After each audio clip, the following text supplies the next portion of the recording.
హల్లెలూయా. మంచిది. దేవుని పరిశుద్ధ నామమునకు మహిమ కలుగును గాక. మరి ఈ సమయంలో మన ప్రియులు మరి సీనియర్ దైవ సేవకులు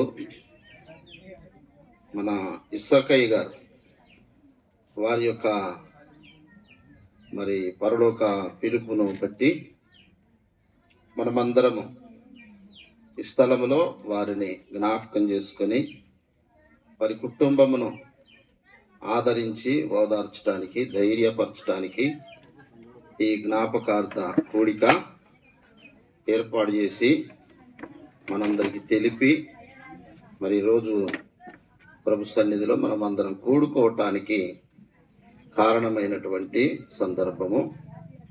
ఇట్టి సందర్భానికి మనలందరిని ఆహ్వానించిన మరి అమ్మగారికి, అలాగే వారి కుమారుడు మరి సత్యానందము, వారి కుటుంబానికి, వారి సంఘానికి, సంఘ బిడ్డలందరికీ, ఈ స్థలంలో నా తోటి సేవకులు, సీనియర్ నాయకులు, మరి ఏరియా కోఆర్డినేటర్స్ అందరికీ, చేరి వచ్చిన ప్రతి ఒక్కరికి, చిన్నలు మొదలుకొని పెద్దల వరకు అందరికి కూడా యేసు నామములో శుభములు, వందనాలు తెలుపుతా ఉన్నాం. మరి సందర్భము పెద్దలు మన బిషప్ తండ్రి గారికి కూడా విషయం తెలియజేయటం జరిగింది. తెలిపినప్పుడు వారి తరపున కూడా, ఎందుకంటే వారు మనకు అందుబాటులో లేరు, మరి వారి తరపున ఈ ఏరియాలో నాయకులం ఉన్నాం గనక వారి మాట మా ద్వారా మీకు తెలుపమని చెప్పారు. వారికి ఇస్సాకయ్య గారు అంటే ఎంతో ఎంతో ప్రేమ, తర్వాత మంచి గౌరవము. ఎందుకంటే ఆయన మరి చదువు లేనప్పటికీ చిన్ననాడే పిలువబడి దేవుని సేవలో నమ్మకంగా ఉంటూ అనేక శ్రమలు, హింసలు, మరి వ్యతిరేకతలు, ఆటంకాలు, అవమానాలు వచ్చినప్పటికీ ప్రభువు కొరకు నిలబడ్డాడు. అప్పుడు ఇంతమంది లేరు, ఇంతమంది సేవకులం లేవు, ఒక్కరిద్దరు ఉండేవారు. మరి మన పిల్లలు చిన్న పిల్లలు అప్పుడు. మరి నమ్మకంగా ప్రభు కొరకు ఎవ్వరు లేని టైంలో దేవుని మీదనే ఆధారపడి బలమైన వ్యక్తిగా ఉన్నాడు, కష్టములో ఉన్నాడు. నాకు ఈ విషయము 94లో వెంకటాపురం వచ్చాక ఒక సేవకుడు, ఆయన ఇప్పుడు హైదరాబాద్లో ఉన్నాడు, ఆ సేవకుడు నా దగ్గరికి వచ్చి, మీరు కొత్తగా వచ్చారయ్యా, ఇస్రాయిల్ గారు కొత్తగా వచ్చారయ్యా, నేను కొంతమందిని మీకు పరిచయం చేస్తా సేవకులనని అన్నాడు. అంటే ఎవరు అని చెప్పి ఆయనతో సైకిల్ మీద వచ్చాము. ఇప్పుడు సైకిల్ మంచిగా ఉండేవి. ఆ సైకిల్ మీద వచ్చి చూస్తే ఇక్కడ ఇస్సాకయ్య గారిని పరిచయం చేశాం. తదుపరి ఇంక కొంతమంది అట్టమేశ్వరత్నమయ్య గారిని ఇలా పరిచయం చేశారు. ఎక్కడ ఏ చిన్న కూటం జరిగినా తప్పనిసరిగా ఆయన నన్ను తీసుకొని వచ్చేవాడు. ఏరియా నాయకులు చెర్ల. మరి ఆ మాట లూకా 1:24 ఉన్న మాట. ఆ మాటను మనం ఒకసారి చూస్తే, తాను సేవ చేయు దినములు సంపూర్ణమైనవి, తర్వాత తన ఇంటికి వెళ్ళాడు అనే మాట ఉన్నది. ఈ స్థలంలో ఫెలోషిప్ తరపునైనా, మా తరపునైనా, మరి నాయకుల తరపునైనా, పెద్దలు బిషప్ తండ్రి గారి తరపునైనా అందరం కూడా కుటుంబాన్ని బలపరచవలసిందే, ఆదరించవలసిందే, ధైర్యపరచవలసిందే. ఈరోజు ఆ సేవకుడు ఒక్కడే తన ఇంటికి వెళ్ళలే. మన పితరులు ఎంతోమంది అదే మార్గం కూడా వెళ్ళారు. మరి ఈ ప్రాంతంలో మనకు అత్యంత ప్రియులు జాన్ విక్టర్ గారు అతి కొద్ది కాలంలోనే ప్రభు దగ్గరికి వెళ్ళారు. తర్వాత దానికి ముందు గొండి సమీలయ్య గారు, వారు ఆదివారం ఆరాధన చేసి అట్లా మోకరించిండు, ప్రభు దగ్గరికి వెళ్ళిపోయాడు. తర్వాత ఇలాంటి విషయాలు గుర్తు చేసుకుంటే కోకొల్లలుగా ఉన్నాయి. ఎడజల్లపల్లి దాసయ్య గారి తండ్రి సమయల్ గారు గుర్తొస్తారు మన ఇస్సాకాయ గారిని చూస్తే. ఎందుకంటే ఆయనకి ఏమీ చదువు ఇంకా ఏమీ లేదు. ఈ అయ్యగారి కన్నా సంతకం అయినా చేస్తాడేమో కానీ ఆయన మాత్రం ఆ సంతకం కూడా చేయడు. ఇస్సాకాయ గారికి సుమారుగా 80 సంవత్సరాలు ఉంటాయి. 80 సంవత్సరాలలో 40 సంవత్సరాలు కూడా సేవా జీవితమే మనందరికి అవసరమని దేవుడు ప్రేరేపిస్తూ ఉన్నాడు. హల్లెలూయా, హల్లెలూయా. ఈ సమయంలో మరి పరిశుద్ధ బైబిల్ గ్రంథంలో ఒక మాటను దేవుడు ప్రేరేపిస్తూ ఉన్నాడు. ఆ మాటలో ఉన్న సత్యాన్ని మనము జ్ఞాపకం చేసుకుంటూ ముందుకు సాగుదాము. మరి ఎక్కడ చూసినా ఎప్పుడు చూసినా మరణం అనేటువంటిది అది మనమందరం వింటూ ఉంటే భయమును ఆశ్చర్యమును కలిగించే మాట. మరణం ఎంత గొప్ప వారినైనా అదేం చేస్తుంది చెప్పండి? ఏడిపిస్తుంది, భయపెడుతుంది. చూసారా ఆ మరణపు మాట, మరణము అనే మాట. ఎందుకు అనంటే ఈ మరణమును గురించి బైబిల్ చెప్తా ఉన్నది.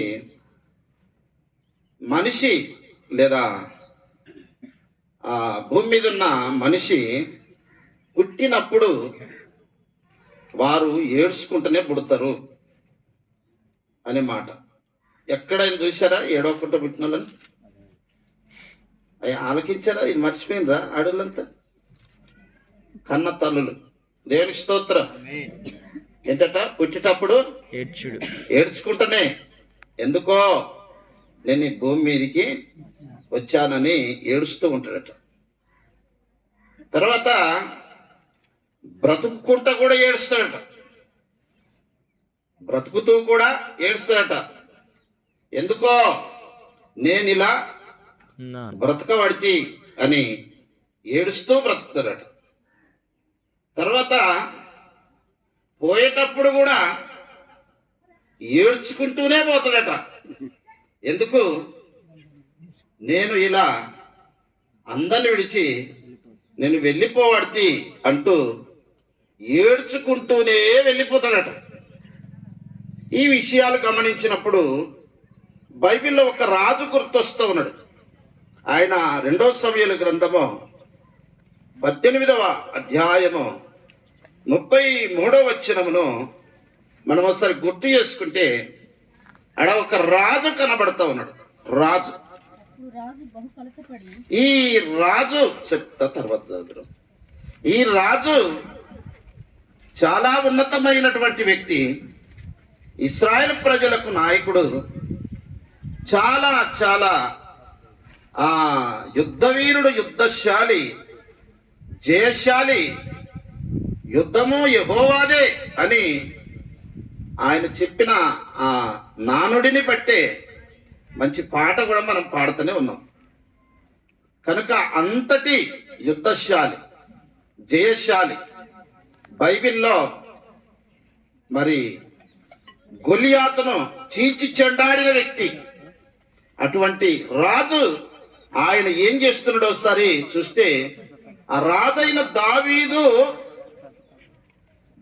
చాలా చాలా గుండె, పెద్ద గుండె కలిగిన వాడు, ధైర్యం కలిగిన వాడు, రాజభవనం కలిగిన వాడు, వస్తు వాహనాలు సైన్యం కలిగిన వాడు. ఆయన ఒక అద్భుతమైన, ఒక మంచి అందమైన కుమారుడు. అందమైన కుమారుడు అభిషాలు. మంచి పొడగరి, మంచి ఎత్తరి, తర్వాత మంచి జుట్టు, మంచి అందము అభిషాలు. ఆ అభిషాలోమో అందమైన కుమారుడు, మంచి రూపసి, మంచి యుద్ధశాలి. అభిషాలం చనిపోయిన తర్వాత ఆయన ఏడుపు వర్ణనాతీతం. ఒకసారి చదవండి.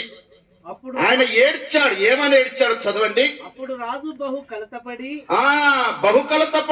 గుమ్మమునకు పైగానున్న గదికి ఎక్కి ఆ గదికి ఎక్కిపోయి ఏడ్చుచు సంచరించుచు నా కుమారుడా అభిషాలోమా నా కుమారుడా అభిషాలోమా అని కేకలు వేస్తూ అయ్యో నా కుమారుడా నీకు బదులుగా నేను చనిపోయి ఉంటే ఎంత బాగుండు నా కుమారుడా అంటూ ఎక్కి ఎక్కి ఏడ్చాడు. దేవునికి స్తోత్రం, హల్లెలూయా.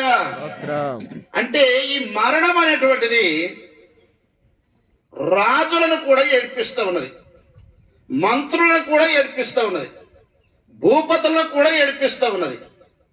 మరి భూమి మీద ఉన్నటువంటి ప్రఖ్యాతిగాంచిన వారిని, సామాన్యులను, సామంతులను, ప్రతి ఒక్కరిని ఎన్ని డిగ్రీలున్నా ఇది మాత్రం వదిలిపెడతలేదు. ఇక రాజైనప్పటికీ చేయగలిగింది అదొకటి ఏంటంటే ఏడవటం తప్ప మరొకటి లేదు. కుమారుని విషయంలో ఏడ్చిన ఏడ్పు చూస్తే అది చదివితే మనకి ఏడుపు వస్తుంది. అంతగా ఏడ్చాడు, అంతగా దుఃఖపడ్డాడు. అంతగా ఏడ్చిన ఏడుపు ఏంటయ్యా అంటే, ఓ నా కుమారుడా అభిషాలోము, నేను అల్లారు ముద్దుగా పెంచుకున్న కుమారుడు అభిషాలోము, నీకు బదులుగా అసలు నేను చనిపోతే బాగుండు, ఇంకా నీ జీవితం బాగా ఉన్నది, నేను చనిపోయింటే బాగుండు కదా నా కుమారుడా, ఓ నా కుమారుడా అని చెప్పి ఏడ్చి దుఃఖశీలి మరి ఎక్కి ఎక్కి ఏడ్చినటువంటి సందర్భం కనబడుతూ ఉన్నది. హల్లెలూయా. మళ్ళీ అదే రాజు దావీదు అంటాడు, 2 సమూయేలు గ్రంథము 12:23 2వ వచనములో 2వ లైన్లో అంటాడు. 2 సమూయేలు గ్రంథము 12వ అధ్యాయం 23 2వ లైన్ చదువునా. అక్కడ అంటాడు ఒక సందర్భములో, ఆ సందర్భం కూడా కుమారుని కొరకు వచ్చిన సందర్భమే. ఇప్పుడు చనిపోయాను గనక అయితే ఆ సందర్భం ఏమిటంటే, బాగులేనప్పుడు ఉపవాసం ఉన్నాడు, కన్నీరు గార్చిండు, ఏడ్చిండు, బాధపడ్డాడు. ఇక ఉపవాసం ఉన్నాడు, పనివారికి కూడా ఉపవాసం ఉండమని చెప్పాడు. ఇక్కడ కుమారుని సందర్భమే, అక్కడ కుమారుని సందర్భమే. ఇక్కడ చనిపోతే అంతగా ఏడ్చాడు, అక్కడ చనిపోతే ఏం చేస్తున్నాడంటే, నేను ఎందుకు ఉపవాసం ఉండాలి, తిరిగి రప్పించగలనా, చూసారా, నేను వాడిని తిరిగి రప్పించగలనా, నేను వాని యొద్దకు పోవుదును, చూసారా, నేనే వాని యొద్దకు పోవుదును గాని వాడు మరలా నా యొద్దకు రాడని వారితో చెప్పాడు. దేవునికి స్తోత్రం. నేను ఎందుకు ఉపవాసం ఉండాలి, ఎందుకు ప్రార్థన చేయాలి, ఎందుకు ఇంకా నేను స్నానం చేయకుండా ఉండాలి? చనిపోయిన తర్వాత ఆయన నిరీక్షణ ఏమిటంటే, స్నానం చేశాడు, భోజనం చేస్తూ ఉన్నాడు. దేవునికి స్తోత్రం. ఇక మీరు కూడా ప్రార్థన చేయటం మానండి, నాతో కూడా సంతోషించండి, మీరు కూడా భోజనం చేయండి. అయ్యా ఏంటయ్యా, బాగులేనప్పుడు అందరూ ఏం చేస్తారు, ఏడుస్తారు. బాగులేనప్పుడు అందరూ కూడా దుఃఖపడతారు. మరి ఇప్పుడు ఆ బాగులేనప్పుడు నువ్వు చేశావు, ఇప్పుడు చనిపోయిన తర్వాత ఇంకా ఏడవాలి కదా. ఇప్పుడు అంటాడు, నేనే వాని యొద్దకు వెళ్ళాలి. దేవునికి స్తోత్రం. మళ్ళీ వాడు నా యొద్దకు రాడు కదా. అందుకే మనకు నిరీక్షణ కావాలి. దేవునికి స్తోత్రం. అందుకే మనకేం కావాలి, నిరీక్షణ కావాలి. ఇక్కడ కనుమూస్తే అక్కడ కన్ను తెరుస్తాం. హల్లెలూయా. తర్వాత అస్తమానం 1 తెస్సలోనికీయులకు రాసిన పత్రిక 4వ అధ్యాయం 11 నుంచి చదువుతూనే ఉంటాం మనం. చనిపోయిన వారిని గురించి మీరు ఏడవద్దనే మాటలు చదువుతూనే ఉంటాం. ప్రియులారా, ఎన్ని చెప్పినా మనను మాత్రం ఏడుపు ఏ రోజు కూడా ఏడవద్దు అని చెప్పిన వారిని కూడా ఏడిపించేది ఈ మరణం. దేవునికి స్తోత్రం. హల్లెలూయా, హల్లెలూయా. కనుక పరిశుద్ధ బైబిల్ గ్రంథంలో ఆయన చెప్తా ఉన్న మాట ఏమిటంటే, వాని యొద్దకే నేను వెళ్ళాలి, మనం వెళ్ళాలి, కానీ వాడు మన యుద్ధకు రాడు కదా. ఎందుకు ఈ మాట ఆయన గుర్తు చేస్తున్నాడు? ఓ మాట చదువుకుందాం చూడండి. హెబ్రీయులకు రాసిన పత్రిక మరి 13వ అధ్యాయం 14వ వచనంలో ఉన్న మాట నిలువరమైన పట్టణము చూసారా? నిలువరమైన పట్టణము మనకిక్కడ లేదు. మనకిక్కడ లేదు. దేవునికి స్తోత్ర. హల్లెలూయా. అందరం చెప్పుదాం హల్లెలూయా, స్తోత్రం, హల్లెలూయా. స్తోత్రం, చేతులెత్తి చెప్పండి హల్లెలూయా. స్తోత్రం. నిలువరమైన పట్టణము మనకిక్కడ లేదు. నువ్వు ఎంత బాగా కట్టినా, ఎన్ని కోట్లు పోసి కట్టినా, ఎన్ని పునాదులు వేసి చేసినా, ఎన్ని రంగురాళ్ళు దానికి అమర్చినా, ఎంత పెద్ద మంచి ఇంజనీర్లతో ప్లాన్ తీసినా, మంచి అనుభవం కలిగిన మేస్త్రులను తీసుకొచ్చి కట్టినా, నిలవరమైన పట్టణము మనకిక్కడ లేదు. అంటే ఇదంతా కూడా నిలవరము కాని ఈ భూమి, ఆకాశము, చెట్లు, గుట్టలు, వృక్షాలు, పక్షులు, సమస్త జీవులు, జీవరాశులు, మనం కలిగి ఉన్న వస్తువాహనాలు, మనం కలిగి ఉన్న నివాసాలు, మనం కలిగి ఉన్న సంపద, మనం కలిగి ఉన్న వెండి బంగారాలు సమస్తం కూడా ఇవి ఏంటట? నిలవరము కావు. కానీ దేవునికి స్తోత్ర. హల్లెలూయా. హల్లెలూయా. స్తోత్రం. పుడతావో నీవు దిగంబరిగా, వెళతావో నీవు దిగంబరిగా. పాడదామందరం. పుడతావో నీవు దిగంబరిగా, వెళతావో నీవు దిగంబరిగా. గాలి పేడలు ఎన్నో కడతావు, నాకంటే ఎవ్వరు ఉన్నారంటావు. గాలి మేడలు నాకంటే ఎవ్వరు ఉన్నారంటావు. లోకంలో ఘోరమైన పాపాలు చేస్తావు, లోకంలో ఆ పాపాలే నిన్ను అగ్నిపాలు చేస్తాయి, ఆ పాపాలే నిన్ను అగ్నిపాలు చేస్తాయి. అగ్నిలో పడకుండా యేసు ప్రభుని నమ్ముకో, అగ్నిలో పడకుండా యేసు ప్రభుని నమ్ముకో. రెండే రెండు దారులు, ఏ దారి కావాలో మానవా. రెండే రెండు దారులు, ఏ దారి కావాలో మానవా. ఒకటి పరలోకం, మరి ఒకటి పాతాళం. ఒకటి తప్పలు పడదాం, పాడదాం. పాతాళం. పరలోకం కావాలో, పాతాళం కావాలో. పరలోకం రెండే రెండు దారులు, ఏ దారి కావాలో మానవా. హల్లెలూయా. కనుక ఆయన సెలవిస్తా ఉన్నాడు. హెబ్రీయులకు రాసిన పత్రిక 13:14 వచనములు అంటా ఉన్నాడు. ఈ మాట అందరు చెప్పండి ఒకసారి. నిలవరమైన పట్టణము మనకిక్కడ లేదు, ఉండబోవు దాని కొరకు ఎదిరి చూచుచున్నాము. ఉండబోవు దాని కొరకు ఎదిరి చూచుచున్నాము. హల్లెలూయా, హల్లెలూయా. కనుక ఉండబోవు దాని కొరకు ఎదిరి చూడటమే నిరీక్షణ. అసలు ప్రభువును నమ్మిన వారికి ఉండవలసిన నిరీక్షణ ఇదే. దేవునికి స్తోత్రం. హల్లెలూయా. నిరీక్షణ కలిగిన వారికి ఉండబోవు ఒక పట్టణం ఉన్నది. ఎందుకంటే 2వ కొరింథీ పత్రిక 5:1 అంటాడు, భూమి మీద మన గుడారమైన ఈ నివాసము శిథిలమైపోయినను చేతి పని కాక దేవుని చేత కట్టబడినది ఉన్నదట. దేవునికి స్తోత్రం. హల్లెలూయా. ఎవరి చేత? దేవుని చేత. ఇక్కడ మనమేమో మేస్త్రీలను పిలిచి, ఇంజనీర్లను పిలిచి మన ఇల్లు ఇది మనుషులతో కట్టింది, ఇది శిథిలం అయిపోతుంది. కానీ దేవుని చేత కట్టబడినది నిత్యమైనదియునైన నివాసము పరలోకమందున్నదని మనము ఎరుగుదము. దేవునికి స్తోత్రం. హల్లెలూయా. ఇప్పుడు అందరికీ ఇక్కడ కనుమూస్తే అక్కడ ఉండేది ఏంటిదంటే అది నిలవరమైన పట్టణము. హల్లెలూయా. ఆమేన్. అందరు చెప్పండి, ఏం పట్టణమట? నిలువరమైన చెక్కు పట్టణం. చెదరనటువంటి పట్టణమా, బంగారు వీధులతో కూడిన పట్టణమా, మహామహిమతో కూడిన పట్టణమా. అక్కడ ఏడ్పు ఉండదు, దుఃఖం ఉండదు, ఆకలి ఉండదు, దప్పిక ఉండదు, సినిమాలు ఉండయి, షికారులు ఉండయి, కొట్లాటలు ఉండయి, పొట్లాటలు ఉండయి. ఎప్పుడు కూడా కోటి సూర్యుల తేజస్తో దేవుని యొక్క మహిమ అక్కడ దిగి వస్తుంది. దేవునికి స్తోత్ర, హల్లెలూయా. కనుక ప్రియులరా, ఉండబో దాని కొరకు ఎదురు చూస్తూ ఉన్నామో అదే గొప్ప నిరీక్షణ.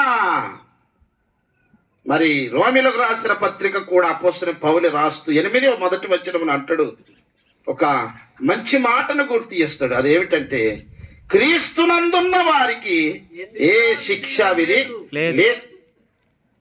ప్రభువులోనికి వచ్చిన తర్వాత దయ్యమయ్యో, భూతమయ్యో, మంత్రమయ్యో, పామయ్యో, తేలయ్యో, ఇంటి చుట్టూ తిరుగుతుందేమో, గుట్ట చుట్టూ తిరుగుతుందేమో, చెట్టు చుట్టూ తిరుగుతుందేమో, పుట్ట చుట్టూ తిరుగుతుందేమో, నన్నేం పట్టుకుంటుందేమో, క్రీస్తునందు ఉండిన వారికి ఏ శిక్ష అల్ల వలన ఏ శిక్ష రాదు. వాళ్ళు దేవుని దగ్గర ఉంటారు. దేవునికి స్తోత్ర. హల్లెలూయా.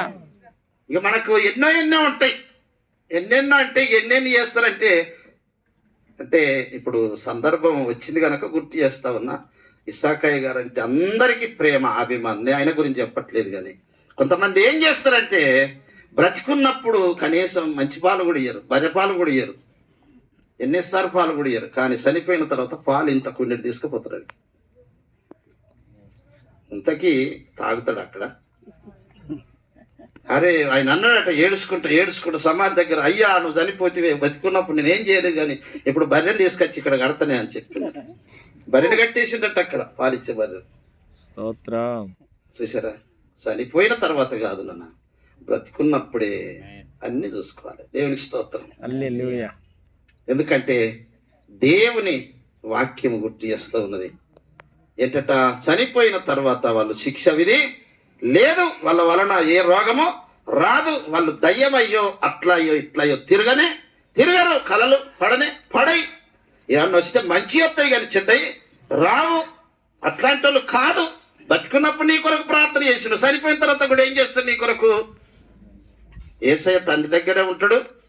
విజ్ఞాపన చేసినట్టుగా వారితో యేసయ్య కూడా విజ్ఞాపన చేసినట్టుగా వారితో కూడా కలిపి ఆ స్తుతులతో స్తోత్రాలతో ఆయన గడిపేవాడు ఉంటాడు. మహిమ లోకంలో ఉంటాడు. హల్లెలూయా.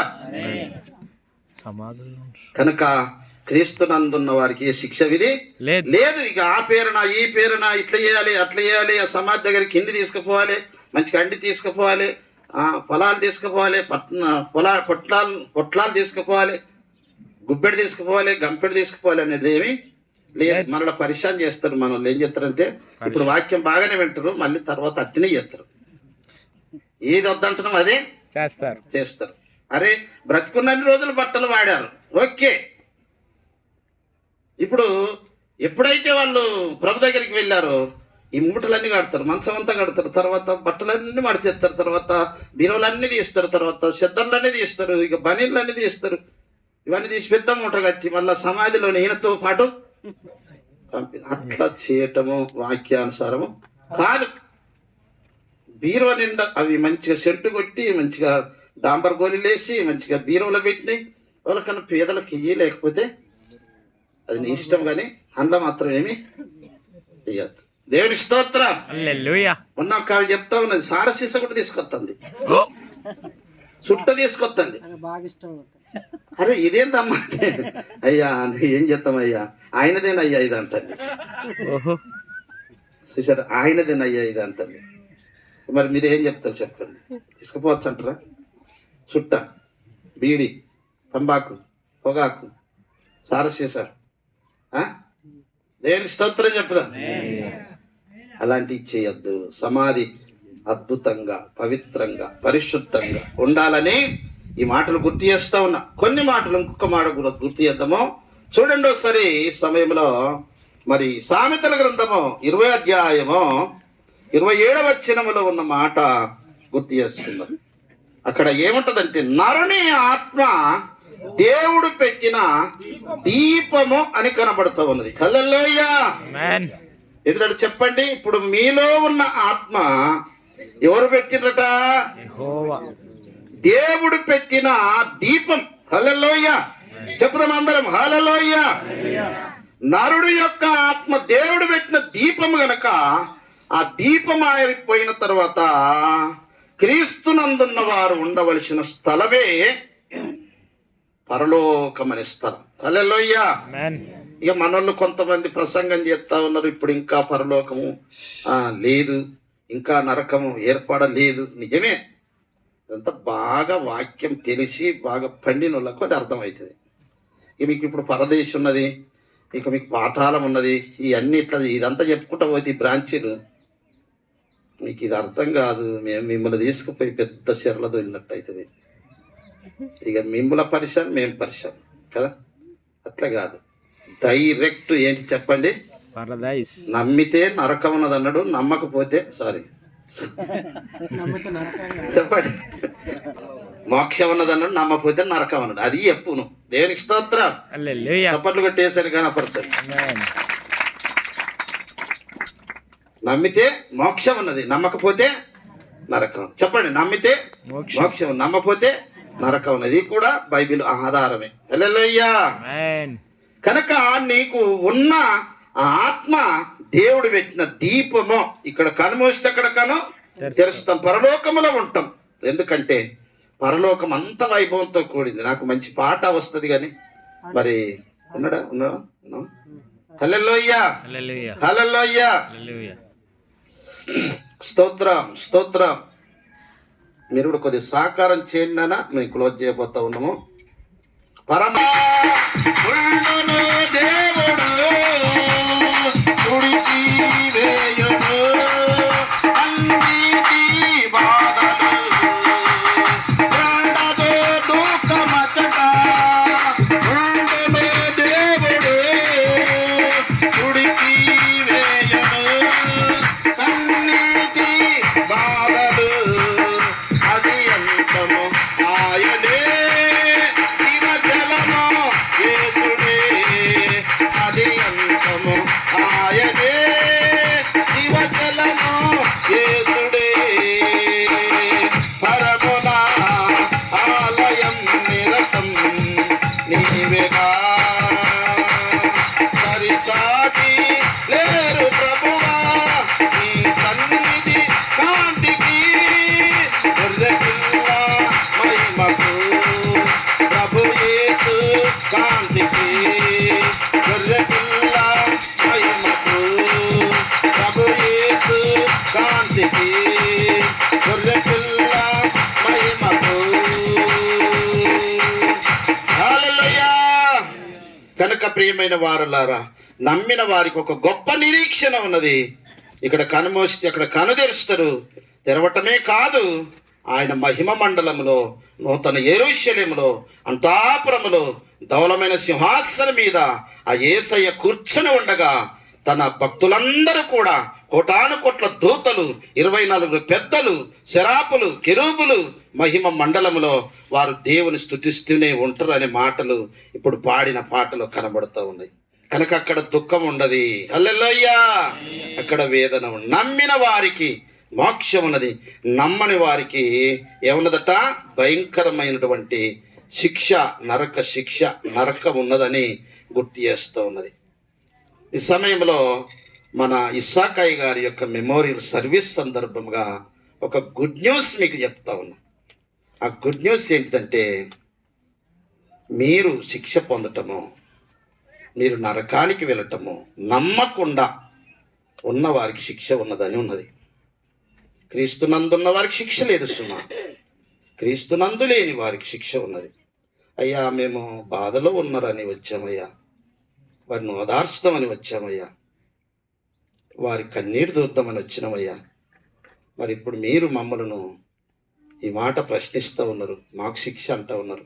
ఇది ఎట్లా ఒప్పుకున్నాడు అని అంటే, బిడ్డలారా, మీరంటే మాకు పగ కాదు, ద్వేషం కాదు, మీరంటే మాకు ప్రేమ గనక ఆ ప్రేమతో మీకు చెప్పే గుడ్ న్యూస్ ఏంటంటే, మీరు ఇప్పుడు ఒకవేళ దుఃఖపడుతుండ్రేమో, బాధపడుతుండ్రు ఈ మాటకు కానీ తరతరాలు ఏడ్చేటువంటి, తరతరాలు కష్టపడేటువంటి, శిక్ష అనుభవించేటువంటి ఆ శిక్ష మీకు తప్పాలని, ఆ ఘోరమైన శిక్ష.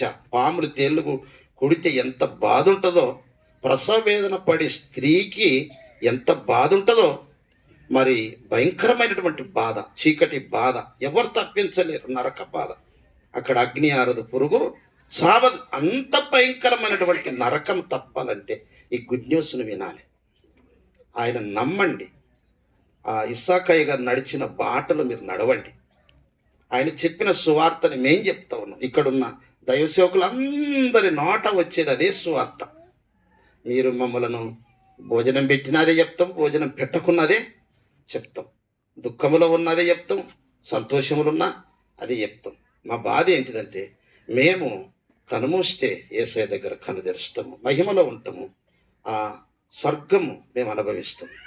మరి మీకు ఆ స్వర్గము కావాలంటే యేసయ్యను సొంత రక్షకునిగా మీరు అంగీకరించండి.